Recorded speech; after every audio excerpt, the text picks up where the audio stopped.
तो सही, पहले से ना हिम्मत हारो। देखिए बेटा, आगे टॉपिक है सेंट्रल बैंक। ठीक, सेंट्रल बैंक क्या होता है? तो तुमको कमर्शियल बैंक के बारे में सब कुछ बता दिया, फंक्शन वगैरह सब बता दिए। अगला टॉपिक है हमारा सेंट्रल बैंक।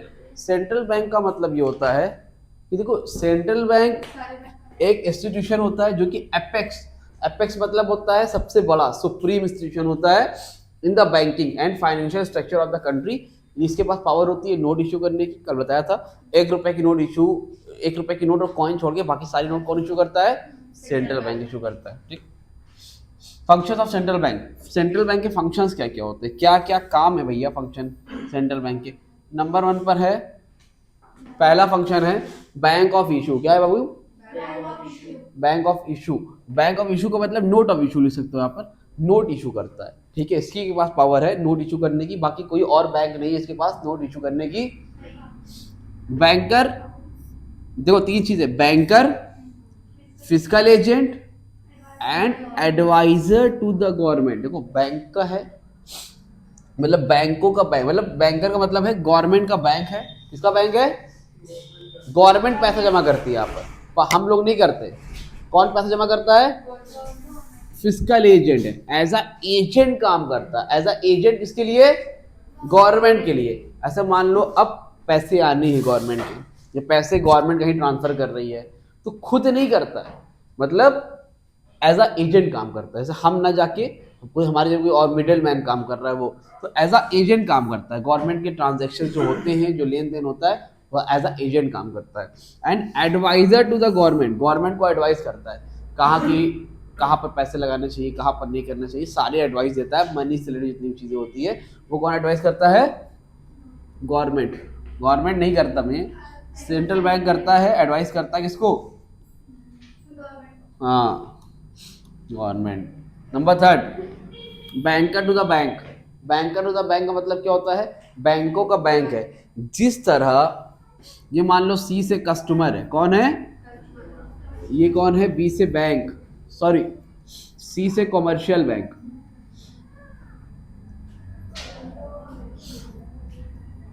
और फिर सेंट्रल बैंक। तो जिस तरह कस्टमर अपना पैसा कॉमर्शियल बैंक में जमा करता है, उसी तरह कॉमर्शियल बैंक अपना पैसा कहाँ जमा करते हैं? सेंट्रल बैंक में जमा करते हैं। कहाँ जमा करते हैं? सेंट्रल बैंक में जमा करते हैं। इतनी बात समझ में आ रही है? ठीक है, तो जिस तरह कस्टमर अपना पैसा कॉमर्शियल बैंक में जमा करते हैं, उसी तरह कॉमर्शियल बैंक अपना पैसा सेंट्रल बैंक में जमा करता है। यानी कि बैंकर टू द बैंक, बैंकों का बैंक होता है। अदर्स बैंक सेंट्रल बैंक में अपना पैसा जमा करते हैं, डिपॉजिट करते हैं। ठीक, फिर क्या? Custodian of nation foreign exchange reserve. दूसरी कंट्री की जो करेंसी होती है, डॉलर वगैरह, उसको अपने पास रिजर्व रखता है। भाई कब पैसे की जरूरत पड़ जाए, डॉलर की जरूरत पड़ती रहती है ना, दूसरी कंट्री से इंपोर्ट कराएंगे सामान तो डॉलर चाहिए, उसको रिजर्व करता है। कब उसको बेचना है, कब खरीदना है, कब रेट ज़्यादा हो रहा है, कब रेट कम हो रहा है, इन सारी चीज़ों को कंट्रोल करने का काम कौन करता है? सेंट्रल बैंक करता है। फिर है lender of the last resort. ये पेपर में आता है कभी कभी अलग से। Lender of the last resort का मतलब होता है बेटा कि देखो, जैसे एक बैंक है, कोई भी मान लो पीएनबी है, पंजाब नेशनल बैंक। अब इसको पैसों की नीड है ना, आर्थिक स्थिति ठीक नहीं चल रही, फाइनेंशियल कंडीशन ठीक नहीं है, इसको बैंक को पैसे की नीड है। अब इसने जितने भी आसपास के बैंक है, चाहे वो आईसीआईसीआई बैंक हो, चाहे वो एचडीएफसी बैंक हो, चाहे वो एसबीआई हो, स्टेट बैंक ऑफ इंडिया हो, चाहे वो बैंक ऑफ बड़ौदा हो, या फिर कोई भी बैंक हो, इसने सबसे हेल्प मांगी, कहा, लेकिन किसी ने इसकी हेल्प नहीं करी। मतलब इसने हर जगह से ट्राई कर लिया, नहीं हो रही है। तो लास्ट रिजॉर्ट, लास्ट रिजॉर्ट मतलब लास्ट होप होता है, जहां पर इसकी हेल्प कौन करता है? सेंट्रल बैंक करता है। ठीक है, तो ऐसी कंडीशन जब आ जाए जहां पर कोई हेल्प नहीं कर रहा है, तो वहां पर कौन हेल्प करता है? सेंट्रल बैंक करता है। ठीक है, और उसके बाद है क्लियरिंग हाउस फंक्शन। तुम इसमें इतना लिख लेना, खाली क्लियरिंग एजेंट भी लिख सकते हो या फिर क्लियरिंग हाउस फंक्शन लिख लो, छोटी सी हेडिंग, इतना बड़ा मत लिखो। क्लियरिंग हाउस फंक्शन का मतलब होता है सेम चीज है, सेम पंजाब नेशनल बैंक है इस बार, लेकिन ये पैसा नहीं मांग रहा है, इस बार करप्ट हो गया है, मतलब बैंक करप्ट हो गया है, या फिर इंसॉल्वेंट हो गया मतलब इसके इतनी कंडीशन नहीं है कि पैसे दे सके, चाहे पैसा लेके भाग गया चाहे लॉस में हो गया, पैसा नहीं वापस कर सकता। तो अब जो पब्लिक के पैसे यहाँ पर बैंक में पड़े हुए हैं वो कौन देगा? सेंट्रल बैंक देगा। पब्लिक के पैसे जो बैंक में पड़े हुए हैं कौन देगा? सेंट्रल बैंक देगा। तो वही बोलते हैं क्लियरिंग हाउस फंक्शन। तो कभी भी बैंक में आपके पैसे फंसते नहीं है, देर सवेर होगा लेकिन पैसे क्या होंगे? मिल जाएंगे। वो देने का काम कौन करेगा? सेंट्रल बैंक करेगा। इतनी बात समझ में आ गई? क्लियर है? 6 फंक्शन बता दिए, ठीक। अब देखो जो लोग उस पर ऑनलाइन देख रहे हो उनको मैं बता दूं, अगर आप लोग व्हाट्सएप ग्रुप पे नहीं ऐड हुए हो अभी तक, तो व्हाट्सएप ग्रुप पे ऐड होने के लिए मोबाइल नंबर ले लो 8957250045 पर, ठीक है। इस नंबर पर जो है आप लोग कांटेक्ट कर लो और अपना नेम, क्लास मेंशन कर देना, सिटी मेंशन कर देना, आपको व्हाट्सएप ग्रुप पे ऐड कर दूंगा। जितनी भी इंफॉर्मेशन रहेगी वो सारी इंफॉर्मेशन, लेटेस्ट वीडियो, पेपर तक जितनी भी रहेगी आपको टाइम टू टाइम मिल जाया करेगी, ठीक है। तो अगर आप ऐड होना चाहते हो, अभी तक ऐड नहीं हो तो उसमें ऐड हो जाओ, ठीक। चलो ठीक है, आगे कंटिन्यू करते हैं। क्रेडिट कंट्रोल, बोलो एक मिनट, बोलिए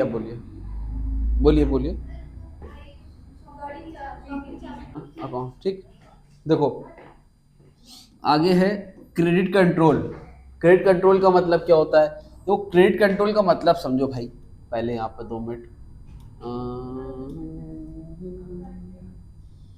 देखिए भाई, क्रेडिट कंट्रोल का मतलब क्या होता है? अगला फंक्शन है क्रेडिट कंट्रोल, मतलब उधार के पैसे को कंट्रोल करना। उधार के पैसों को, अब उधार का पैसा होता है क्या भैया?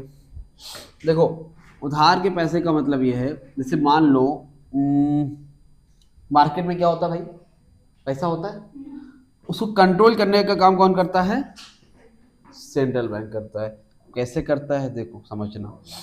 जैसे मान लो अब बहुत ज्यादा पैसा हो गया, हर आदमी लोन ले रहा है, लोन लेता चला जा रहा है, इधर फिशा भी लोन ले रही है, अनम भी लोन ले रही है, सस्ते रेट पे लोन मिल रहा है तो कंट्रोल कर रहा है। उस लोन अब बहुत ज्यादा अगर हो रहा है तो मार्केट में बहुत ज्यादा पैसा हो जाएगा, तो उसको कंट्रोल करने का काम कौन करता है? Central bank. उसके 2 टेक्निक अपनाता है। 2 टेक्निक में पहली टेक्निक है क्वांटिटेटिव मेथड, क्लास 10 में ऑलरेडी पढ़े होंगे, ठीक है। दूसरा होता है क्वालिटेटिव। क्वांटिटेटिव मेथड या क्वांटिटेटिव टेक्निक लिख लो, क्वालिटेटिव मेथड या क्वालिटेटिव टेक्निक समझ लो। इसका मतलब क्या है? अब मान लो सपोज उमर भाई, मार्केट में 500 करोड़ रुपए हैं, कितने हैं? ठीक है, 500 करोड़ रुपीस मार्केट में है इस टाइम है। अब 3 सेक्टर हैं, एक है प्राइमरी सेक्टर, एक है सेकेंडरी सेक्टर और एक है tertiary sector. First is primary, second is secondary, third is, 3 तरह के सेक्टर है भाई साहब। अब प्राइमरी सेक्टर में मान लो 200 करोड़ रुपए लगे हुए हैं, सेकेंडरी सेक्टर में 150 करोड़ लगे, टर्शरी सेक्टर में 150 करोड़ लगे हुए हैं, ठीक है, होगी बात। अब अगर मान लो हम किसकी बात कर रहे हैं?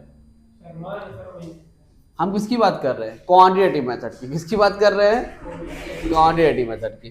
तो क्वांटिटेटिव मेथड में अगर आपको कंट्रोल करना है तो इसमें आप क्वांटिटी पे काम करते हो। अगर हमें लग रहा है कि मार्केट में पैसे क्या हैं? कम है। मार्केट में पैसे क्या हैं? 500 करोड़ है, 100 करोड़ क्या किया हमने? बढ़ा दिया, कितना हो जाएगा? 600 करोड़। टोटल में चेंज कर देते हैं। टोटल समझ रहे हो? 500 करोड़ है, टोटल में चेंज कर दिया, उसको हम लोग क्या बोलते हैं? क्वांटिटेटिव। या हमें लग रहा है 500 करोड़ मार्केट में बहुत ज्यादा है, तो हमने क्या करा? टोटल में चेंज कर दिया, कम कर दिया, 400 करोड़ हो गया। जब आप टोटल में चेंज करते हो उसको हम लोग क्या बोलते हैं? Quantitative method. जब टोटल में चेंज करते हैं उसको हम लोग क्या बोलते हैं? Quantitative method. इसमें मतलब चेंज हुआ तो भाई टोटल में चेंज हुआ तो यहाँ 50 अपने हिसाब से कम ज्यादा हो गया होगा। जब टोटल में चेंज हो उसको क्या बोलेंगे? Quantitative method. लेकिन उसी जगह पर बेटा जब दूसरा मार्केट में 500 करोड़ है, कितने करोड़ है? 500 करोड़, ठीक। पहला है प्राइमरी सेक्टर, दूसरा है सेकेंडरी सेक्टर, तीसरा tertiary sector. Primary, secondary, tertiary. Primary में मान लो 200 करोड़, सेकेंडरी में 150 करोड़, टर्शरी में 150 करोड़। क्वालिटेटिव मेथड ये बोलता है कि इसकी क्वालिटी में चेंज कर दो। किसमें चेंज कर दो? Not quantity. किसमें? क्वालिटी और क्वांटिटी में फर्क क्या है भाई? देखो क्वांटिटी में क्या होता है, टोटल में चेंज होगा, इसमें टोटल में चेंज नहीं होगा। हमने कहा अच्छा सेकेंडरी सेक्टर से पैसा ज्यादा आ रहा है, इससे ले लो 100 करोड़, यहाँ कम कर दिया 100, यहाँ कितना हो गया? यहाँ कितना हो गया? 100 बढ़ा दिया, 250 हो गया। कहने का मतलब इससे लेके इसको दे दो, इसमें कम है, यहाँ से यहाँ ट्रांसफर कर दो, यहाँ से यहाँ ट्रांसफर कर दो, लेकिन टोटल में चेंज नहीं होता है। इसको हम लोग बोलते हैं क्वालिटेटिव मेथड। जिसकी टोटल में चेंज हो वो है क्वांटिटेटिव मेथड।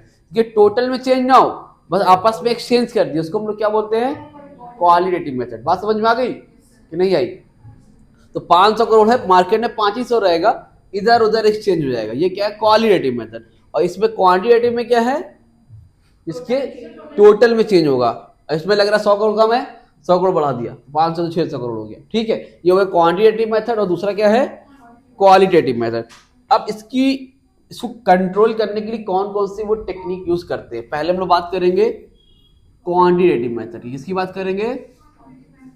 Quantitative method.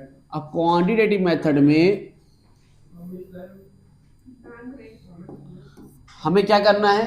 पैसे को कंट्रोल करना है भाई, मार्केट में कम ज्यादा हो रहा है। तो पहला जो है हेडिंग है वो क्या है? देखो बेटा, पहला है bank rate. Just a minute, हाँ एक सेकेंड।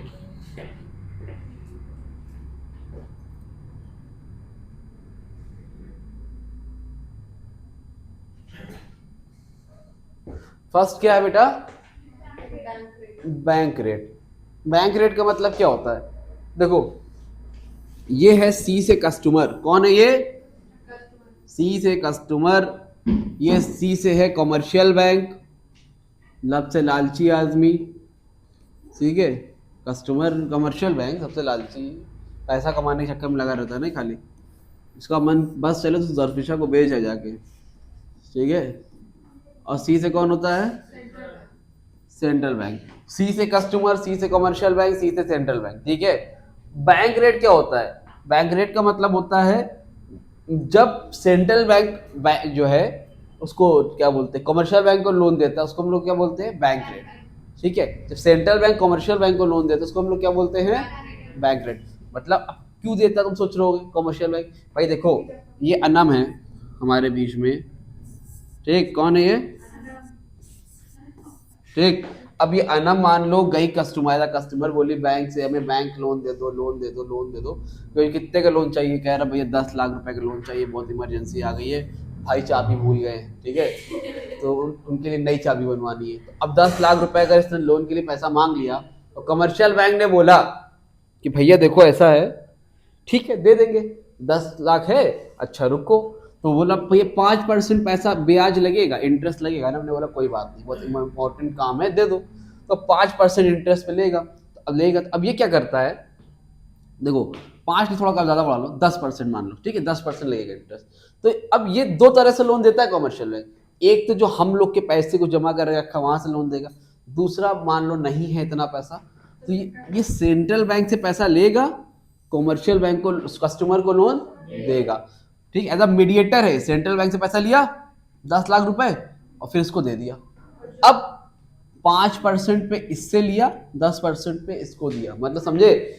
सेंट्रल बैंक भी तो इंटरेस्ट लेगा, सेंट्रल बैंक 5% इंटरेस्ट ले रहा है, फिर कमर्शियल बैंक इसको 10% पे दे रहा है, 5% की कमाई हो जा रही है। इतनी समझ में आ गई बात? अब इसमें होता क्या है, एक चीज, बैंक रेट जो लोन देता है, ठीक है, इसमें 2 वर्ड है। एक वर्ड है, देखो सुनो ध्यान से, पहले जान लो, पहले फिर बता दो। एक होता है रेपो रेट और एक होता है रिवर्स रेपो रेट, ठीक। देखो बैंक रेट का मतलब ये इसको लोन दे रहा है, बैंक रेट, ठीक। रेपो रेट का मतलब जिस रेट पर दे रहा है, क्या चीज? 5%, 10%, 15%, repo rate. Reverse repo rate का मतलब जब कमर्शियल बैंक सेंट्रल बैंक को लोन दे, ध्यान सुन लो, जब कमर्शियल बैंक सेंट्रल बैंक को लोन दे जिस रेट पर, वो रिवर्स रेपो रेट है, उल्टा। रेपो रेट जिस रेट पर सेंट्रल बैंक कमर्शियल बैंक को लोन देगा वो क्या है? Repo rate. और जिस रेट पर कमर्शियल बैंक सेंट्रल बैंक को दे वो क्या है? समझ में आ गई बात कि नहीं आई? आ गई। रिवर्स रेपो रेट और रेपो रेट का मतलब समझे कि नहीं समझे? कोई दिक्कत, कोई परेशानी? नहीं है। अब सुनो, ये तो तुम्हें समझ में आ गया होता क्या है। अब ये यूज कैसे करता है इस टेक्निक को, कैसे देखो कैसे यूज करता है, और दिखाए तुमको आज दारे अनम। देखो लतुबा तुबा तुबा, देखिए ये देखिए। अब यहां पे क्या होगा, मान लो अनम नाम का लड़की थी, यहां से जाती थी, लोन लेती थी, कितने लोन परसेंट में लोन मिल रहा था, 10%। वही बारे में इसको उमर को मालूम चला, उमर भी गया कि भैया हमें भी लोन चाहिए, दे दो, 10% मिल रहा है, ठीक है। अब मार्केट में लग रहा है सेंट्रल बैंक को कि यार अनम जैसे बहुत ढेर सारे लोग हैं जो लोन लेके जा रहे हैं, क्योंकि 10% पे लोन मिल रहा है, हर आदमी काम हो जा रहा है। तो उसने कहा ऐसा करो मार्केट में, अब जब लोन ज्यादा हो रहा है, सबके पैसा आ रहा है, तो पैसा आ रहा है तो जेब गर्म हो रही है, जेब गर्म हो रही तो क्या होगा, लोग डिमांड ज्यादा करेंगे, खर्चा ज्यादा करेंगे, और जब खर्चा करोगे डिमांड करोगे तो महंगाई बढ़ जाती है, पता है ना। तो ये क्या करता है सेंट्रल बैंक, जब लगे कि मार्केट में पैसा ज्यादा हो गया है, क्या हो गया है, तो कहता अच्छा रुको, अब ये 5% देता है ना, इसने बोला भैया 20% पे देंगे। अब ये बताओ, इसने रेट बढ़ा दिया, उमर आया, उमर ने कहा भैया लोन चाहिए, तो कितना चाहिए, इतना चाहिए, तो इसने बोला ऐसा है देखो, कमर्शियल बैंक ने बोला 25% इंटरेस्ट लगेगा, तो अब उमर बोलेगा ना यार अनम से 10%, हमसे 25%, तो उससे बताया भैया रेट महंगा हो गया। क्यों, जब लगता है सेंट्रल बैंक को कि मार्केट में पैसा ज्यादा हो रहा है, तो वो रेट बढ़ा देता है, रेपो रेट बढ़ा देता है, जिससे कमर्शियल बैंक को महंगा मिलता है, जिसको देता है, और इससे क्या होगा, जिसको बहुत ज्यादा इमरजेंसी होगी वही इंसान लोन लेगा, अदरवाइज और लोग लोन नहीं लेंगे, मार्केट में पैसा अपने आप कम हो जाएगा। और जब लगेगा कि यार डिमांड ही नहीं है, सामान बिक ही नहीं रहा है, लोग डिमांड नहीं कर रहे हैं, मार्केट में पैसा कम है, तो बढ़ाने के लिए वो रेट को सस्ता कर देगा, 20% से 5% कर देगा, ठीक है। तो जब वो रेट घटा लेगा, क्यों घटा लेगा, ताकि कस्टमर को लोन अब सस्ता मिलेगा, तो कस्टमर फिर से लोन लेने लगेगा। इस तरह से इसको अपनाता है, इसको बोलते हैं हम लोग बैंक रेट। क्या बोलते हैं, समझ गई मिस्टर अनम। दूसरा देखिए technique, open market operation. Number 2 पर है ओपन मार्केट ऑपरेशन, शॉर्ट में इसको बोलते हैं ओएमओ। ये क्या होता है, गवर्नमेंट की सिक्योरिटीज होती है, जैसे शेयर्स होता है वैसे डिवेंचर्स होता है, वैसे गवर्नमेंट भी इशू करती है, उसको बोलते हैं बॉन्ड्स। जैसे शेयर्स होता है वैसे समझ लो बॉन्ड्स एक तरह से। तो ये गवर्नमेंट की सिक्योरिटीज होती है, और इसको खरीदने के लिए हर आदमी परेशान रहता है। क्यों, क्योंकि सेफ रहता है, इसमें इंटरेस्ट भी मिलता है, लॉस होने के चांसेस नहीं रहते हैं, ठीक है। तो अब जब गवर्नमेंट को लगता है कि मार्केट में पैसा बहुत ज्यादा हो गया है, अनम जैसे लोग, ये ताज जैसे लोग खूब सामान खरीद रहे हैं, तो गवर्नमेंट क्या करती है, अपनी सिक्योरिटीज इशू कर देती है, क्या करती है ना, बॉन्ड्स इशू कर देती है। अब जिसके पास पैसा है, हर आदमी चाहता है खरीद ले, लोग खरीद लेते हैं, क्या करते हैं, और जब खरीदेंगे तो तुम्हारे पास पैसा क्या हो जाएगा, कम हो जाएगा। भाई ज्यादा कैसे हो जाएगा, तुम्हारे पास 100 रुपए जाके तुमने चाट चाउमीन खा ली, तो पैसा कम हो जाएगा, बढ़ जाएगा, अजीब गरीब बात कर रहे हो यार, पैसा क्या हो जाएगा, समझ में आ गई बात, ठीक है, पैसा कम हो गया, अपने आप पैसा कम हो गया। और जब लगेगा कि यार मार्केट में पैसा ही नहीं है, तो यही सिक्योरिटीज वो तुमसे महंगे रेट पे खरीद लेगा, तुम्हारा पैसा भी आ जाएगा, तुमने 100 रुपए का लिया था, तुमसे 200 रुपए उसने खरीद लिया, तो तुम्हारा फायदा भी हो गया और मार्केट में पैसा भी आ गया, तुम्हारे पास पैसा भी आ गया, समझ में आ गई बात। नंबर 3 देखिए बेटा, तीसरा देखिए, देखिए रिजर्व क्या होता है, कैश रिजर्व है क्या, ये कैश रिजर्व, या इसको मैंने बोला था एलआरआई यानी कि लीगल रिजर्व। कैश रिजर्व को उन्होंने 2 पार्ट में बांटा है, एक होता है एसएलआर, एक होता है सीआरआर। सीआरआर एसएलआर, जैसे हमने बोला था ना, कल पढ़ाया था कि अगर 1000 रुपए तो कुछ पैसा रिजर्व करते हैं, जैसे मान लो 1000 में 200 रुपए रिजर्व किया, ठीक, उसके भी 2 पार्ट्स होते हैं, 2 टुकड़े होते हैं, 100 रुपए एसएलआर में जाता है, 100 रुपए सीआरआर में जाता है, ठीक।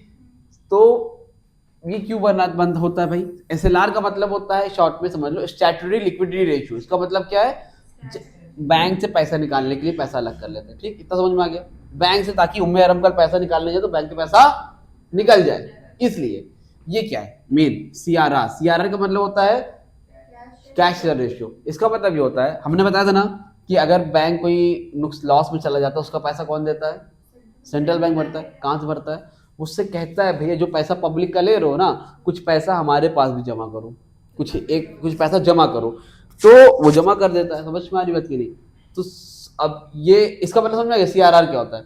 अब ये टेक्निक कैसे यूज करता है भाई, सीआरआर का मतलब तुम अभी शॉर्ट में इतना समझ लो, कॉमर्शियल बैंक अपना पैसा सेंट्रल बैंक के पास जमा करता है, समझ में आई बात।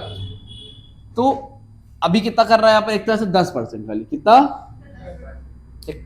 अब लग रहा है गवर्नमेंट को कि यार जरफिशा अंजुम और जितने भी इस तरह के लोग हैं मार्केट में, खूब पैसा आ गया, लोग पास दिमाग में लोग ठिकाने नहीं है, तो गवर्नमेंट क्या करती है, इन पे तो लगाम लगा नहीं पाएगी, तो इस पे लगाने के लिए क्या करती है, कमर्शियल बैंक पे लगाती है, कहती है रुको बेटा आओ बताते हैं। अब वो क्या करती है, 1,000 रुपये कोई बंदा जमा करता था तो 10% जमा कराता था, उसने कहा पैसा है तुम 1,000 रुपये है ना, तुम अब 1,000 में हमको 60% जमा करो, यानी कि 600 रुपये रिजर्व करो, 400 रुपये का लोन दो, ऑलरेडी मार्केट में लोन का पैसा क्या हो जाएगा, कम हो जाएगा, समझ में आ गई बात। और जब लगेगा यार कि लोन नहीं ले रहे हैं लोग, पैसा नहीं है, तो उल्टा कर देगा, रिजर्व कम कर देगा, 5% कर देगा, ठीक। जब नोटबंदी हुई थी उस टाइम रिजर्व 100%, 100% का मतलब समझती हो, अगर कोई इंसान 1,000 रुपये जमा करता है तो 1,000 का 1,000 रिजर्व करो, लोन नहीं देना है, जीरो देना है, क्योंकि मार्केट में पैसा नहीं था, ठीक। नोटबंदी समझते हो कि नहीं समझते हो। ये हो गया क्वांटिटेटिव मेथड की टेक्निक, खत्म हो गई। 5 मिनट टाइम दिए, क्वालिटी मेथड बचा है, फिर चली जाइएगा।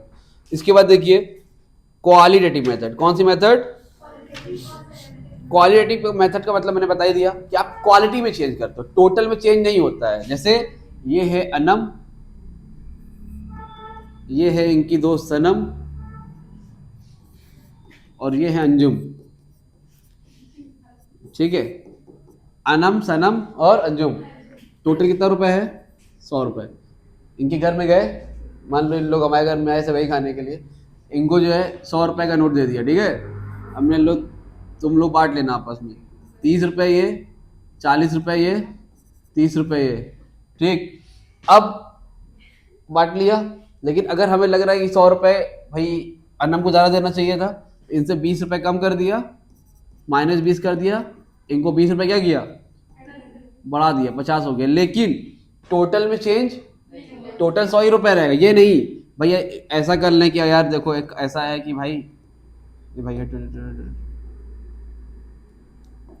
एक सेकेंड, ठीक, अब हमें ऐसा लग रहा है कि यार ऐसा करो कि 30 है, 40 से 30 है, अनम को ज़्यादा देना है तो भाई 50 रुपये बढ़ा के अलग से दे दो, तो क्वांटिटेटिव मेथड में बोले। क्वालिटी में क्या होता है, ऐसा नहीं होता है, क्वालिटी में एक से लेके दूसरे को दे दो, एक का हिस्सा दूसरे को दे दो, एक का हक मार के दूसरे को दे दिया, काम खत्म हो गया। इसको क्या बोलते हैं हम लोग, क्वालिटेटिव मेथड। क्या बोलते हैं, क्वालिटेटिव मेथड, राइट। कोई दिक्कत, कोई परेशानी, अंजुम सनम सनम, कोई दिक्कत नहीं है। दूसरा देखो यार, तो ये तो हो गया, इसमें टेक्निक कौन कौन सी है। Number 1 regulation of consumer credit. इसका मतलब क्या होता है, देखो इसका मतलब ये होता है, लोन वगैरह खरीदते हो, अरे कार खरीदते हो, मोबाइल खरीदते हो, सब ईएमआई पे मिल जाता है ना आजकल। मान लो 1 लाख रुपए का एक फोन है, आईफोन मिल रहा है 1 लाख रुपए का, राइट, समझ रहे हो अंजुम, 1 लाख रुपए का ईएमआई पे क्या मिल रहा है, मोबाइल फोन मिल रहा है, कितने का, 1 लाख रुपए का अंजुम मोबाइल खरीद रही है। तो इस पे क्या होता था, 20% डाउन पेमेंट दे दिया, 20,000 रुपए, और 80,000 रुपए क्या हो गई, 80,000 रुपीज की ईएमआई हो गई, बात खत्म, दैट्स इट। लेकिन बात यहाँ पर अब ये है यार 1 लाख रुपए में 20% अगर हम, तो आराम से दे लेगा गवर्नमेंट का, ठीक है कोई बात नहीं। लेकिन जब गवर्नमेंट को लगा इनके जैसे बहुत ढेर सारे आगे आईफोन खरीदते फिर रहे हैं, दिखा रहे सेल्फी लेके कि मेरे पास आईफोन है, तो गवर्नमेंट का रुको अच्छा ऐसा करो, डाउन पेमेंट बढ़ा दो सबकी, 20% थी, उसने कहा 80% डाउन पेमेंट दो, 1 लाख रुपए में 80,000 रुपए कैश दो, 20,000 रुपए की डाउन पेमेंट करा दो। तो हर आदमी कहेगा ना यार जब 80,000 रुपए कैश ही देना है तो हम 20,000 रुपए और देके कैश पे ले ले, काहे के लिए डाउन पेमेंट कराएंगे, पर ईएमआई पे क्यों लेंगे। तो इस तरह से कंट्रोल करता है, समझ में आ गई बात। Number 2 regulation of margin requirement, regulation of, दूसरा टेक्निक क्या है भाई साहब, मार्जिन रिक्वायरमेंट। इसका मतलब ये होता है उमर भाई, ये कौन है, अनम यानी कि कस्टमर, ये कौन है भाई, कमर्शियल बैंक, कौन है, ये कौन है, सेंट्रल बैंक। अनम तुम्हारा घर है, कितने का है, ना 2000, हाँ चलो मान लेते हैं थोड़ी देर की 50 लाख का, ठीक है। इनका मकान 50 लाख रुपए का, ठीक है। इनको पैसे की बहुत जरूरत आ पड़ी, कहीं पे मैं गिरवी रख ली है, मैं लोन चाहिए, ठीक है। तो अब ये कस्टमर है, एज अ कस्टमर गए, 50 लाख रुपए का घर रखा गिरवी, तो बदले में क्या मिलेगा इनको? लोन मिलेगा। याद रखना, बैंक कभी भी जितने की कीमत है उतने का लोन नहीं देता, उससे हमेशा कम देता है। तो उसने कहा ठीक है आओ 50 लाख के मिले, तुमको 48 लाख रुपीज दे देंगे। आनंद ने बोला ठीक है भाई ले लेंगे, हो गया काम खत्म हो गया। यहाँ पे तो ये समझ में आ गया मार्जिन रिक्वायरमेंट का मतलब। लेकिन यही बात अंजुम को मालूम चल गई।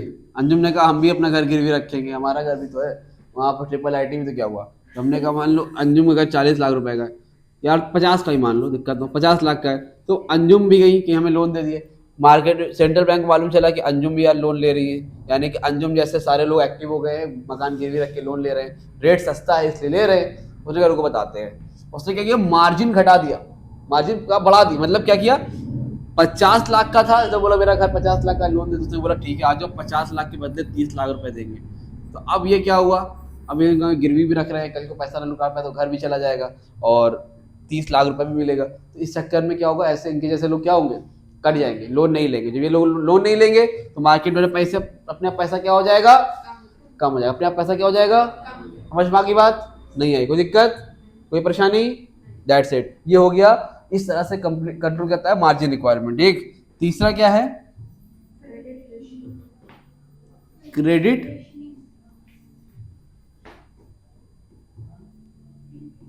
क्रेडिट रेशनिंग का मतलब क्या होता है भाई साहब। क्रेडिट रेशनिंग का मतलब होता है देखो इसमें फिक्स कर दिया, ये प्राइमरी है, ये सेकेंडरी है, ये टर्शरी है। रेशनिंग का मतलब होता है फिक्स कर देना। हमने कहा 500 करोड़ अगर है तो इनको 200 करोड़, इनको 150 करोड़, इनको 150 करोड़। अब इससे ज्यादा लोग आए मना कर दो, खत्म हो गया, समझ में, सबको फिक्स कर दिया। इससे ज्यादा किसी को अब पैसा अलग अलग सेक्टर में अलग अलग फिक्स कर दिया, इसको बोलते हैं हम लोग क्रेडिट रेशनिंग। तीन इतना इनफ है, बस करो, दैट्स इट, इतना कर लेना, ठीक, कंट्रोल कर लो, इतना कर लेना, ये चैप्टर कंप्लीट हो गया, खत्म, ठीक है। मिलते हैं न्यू वीडियो में, और इसको देख लीजिए, कोई डाउट होगा तो कमेंट सेक्शन में इंस्टाग्राम में कांटेक्ट कर लीजिएगा। तब तक के लिए थैंक यू सो मच।